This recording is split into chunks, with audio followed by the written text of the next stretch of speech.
Hi guys. Okay, let's just not talk about the lighting right now. I'm just gonna have to stand on my tippy toes so that it looks like we have normal lighting, at least from like my neck up. Okay, we are gonna be making pork chops and a garlicky cauliflower mash. I promise you, you will think it's potatoes. So good. For the past 3 weeks, I have been eating, I was gonna say terribly, but I enjoyed it. It was delicious. I had family visiting, so I just ate my heart out and it was delicious, but I also gained 9 pounds. So we're gonna try to eat healthier now, but I promise you, promise you, this is not gonna taste like health food. Did you guys just see that like lint fly? Okay, it's health food, but it's not healthy food. It's not something that you're gonna be like, why do we have to eat this? No. And also, if I'm having to eat healthy, the rest of my family is too. All right, so let's get into it. And what is this? Coconut water, because healthy, but it's delicious. All right, let's get into it. First, we're gonna start with our cauliflower mash. I have a pot of water boiling. I'm gonna add, okay, one just fell in there, 6 cloves of garlic, and we're going to heavily salt our water. Just like you would for pasta, this is a chance where you get to flavor everything truly from the inside, not just externally, with sprinkling of salt.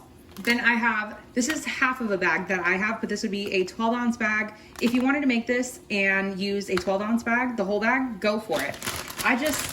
This is all I have right now, and I just don't feel like having to search in the deep freezer for some more. So we're gonna toss all of this in here. It's about a cup to a cup and a half, but like I said, you can absolutely do the whole bag, same procedure here. And it's gonna let this come back up to a boil. Since it is frozen, it's gonna take a little bit longer to cook, but you would rather it almost be under than overcooked. Frozen vegetables like that are usually kind of like pre-steamed a little bit. Not that they're mushy, but you want to keep them somewhat intact.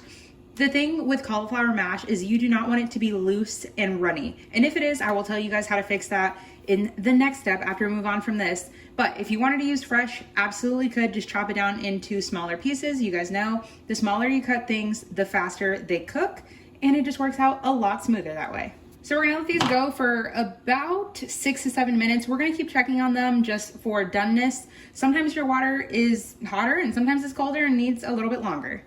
For our pork chops, I have 2 bone-in pork chops, but as you can see here, the bone is like super small in this one as well. So it's not, you know, like that pretty one. I guess there would be a different name for this other than pork chop, but these are pork chops. First, we're gonna go in with a little bit of turmeric. Turmeric is one of those things to me, it's like the Middle Eastern version of paprika where it's really just for color, not so much flavor, same way as paprika here. For a little bit of heat, I'm gonna use some cayenne. If you do not like heat, feel free to leave it out. We're just gonna add a little bit, a good amount of some salt. I really love a super salty pork chop. That is just my thing. Okay, I just made a really big mess, but it's okay. Some black pepper, and a little bit of the Trader Joe's Cuban style citrusy garlic blend. This, if you guys saw my Trader Joe's haul, this is one thing I got that was like $1.99. I know I'm always saying, don't buy spice blends, make them yourself, but these Trader Joe's ones, okay, I'm gonna show you guys the ingredients and you can just pause it there. The thing that I love about them is not only do they taste good, but the ingredients are good. It's just the seasoning and there's no like additives or fillers or whatever. It's just really good. But the one thing I like about it too, so if you don't have all of those ingredients, then don't add them. But if you have a good majority of them, add them. The one thing about this, so citrusy. We're just gonna add a little bit because why not? And by a little bit, I mean a lot. This to me, I feel like if we could get Trader Joe's everywhere, this would be like the new Puerto Rican spice. This is bomb. Like I had this, whenever I'm tasting spices, I taste them in my hand before I put them on anything. I know it sounds weird, but that to me is how you get the most flavor. Chef's kiss, delicious. Okay, now we're gonna let these hang out just for a couple of minutes so the seasonings kind of absorb.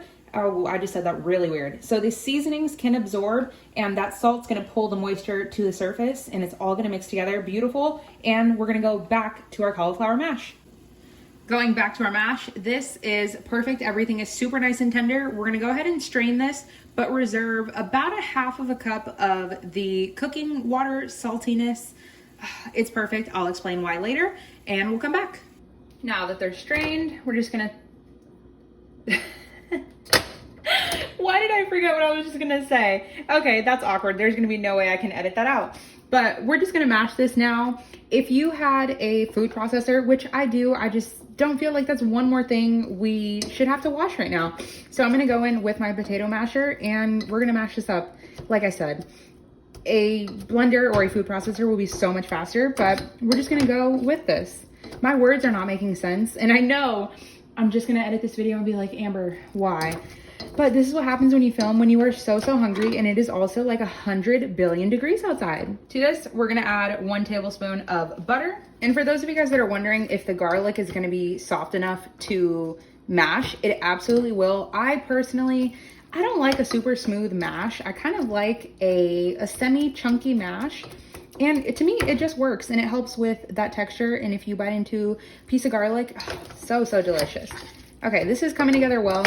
Okay. We're gonna have to make another side with this because this is so not enough cauliflower, but it is going to work. Earlier, I know you guys heard me say that moisture is the enemy whenever it comes to a cauliflower mash. And that's because it will end up like a soupy mess in a way, because you'll have all of this beautiful cauliflower, but then you're gonna have a pool of water just kind of draining out. And it just, for one, doesn't look cute, and then 2, just tastes super watery. So if that happens to happen, you just wanna cook this over a medium heat with nothing else added. You just want all of that moisture to just evaporate, and it's going to happen. Sometimes it might take a little bit longer depending on how much you're making, but other than that, it should happen pretty quickly. For seasonings, I'm gonna add a couple different things. Back to my Trader Joe's seasoning, everything but the elote. I actually was not a big fan of this on like corn. I don't know, it just wasn't my vibe, but I've learned that adding it into mashed potatoes, or in this case, cauliflower, it makes it taste so cheesy and spicy and creamy, and it gives you all of that elote taste without the corn. Even though we salted our water, to me, still needs a little bit more salt, some black pepper, and this is just the Flavor God Everything seasoning. There's onion, garlic, salt, pepper, cayenne, cumin, basil, parsley, paprika, and coriander. So if you have all of those, you could add that, or just kind of like a Lawry's or adobo, go for it. I'll just give it a little stir. Okay, now we're just gonna give one final taste for seasoning, but other than that, I think this is perfect.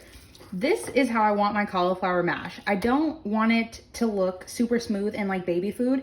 That to me, ew. It should have some texture and some give to it, and kind of that it looks like mashed potatoes.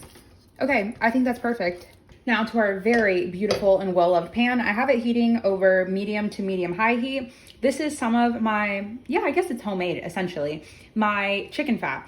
I just boiled chicken bones and the skin, and so I know you guys are wondering, why would you leave the skin on there? That doesn't make any sense whenever you're making broth. When you put it in the fridge, it's gonna separate. You're gonna end up with all of this beautiful fat on the top that we're gonna use for our pork. So delicious. I would say it's the equivalent to using bacon, but of course this makes it taste chickeny. And I know, why would you want your pork chop to, oh my goodness, my words. Why would you want your pork chop to taste like chicken? Because that's why. Flavor on flavor. Why would you want your pork chop to taste like bacon? Because why not? Flavor.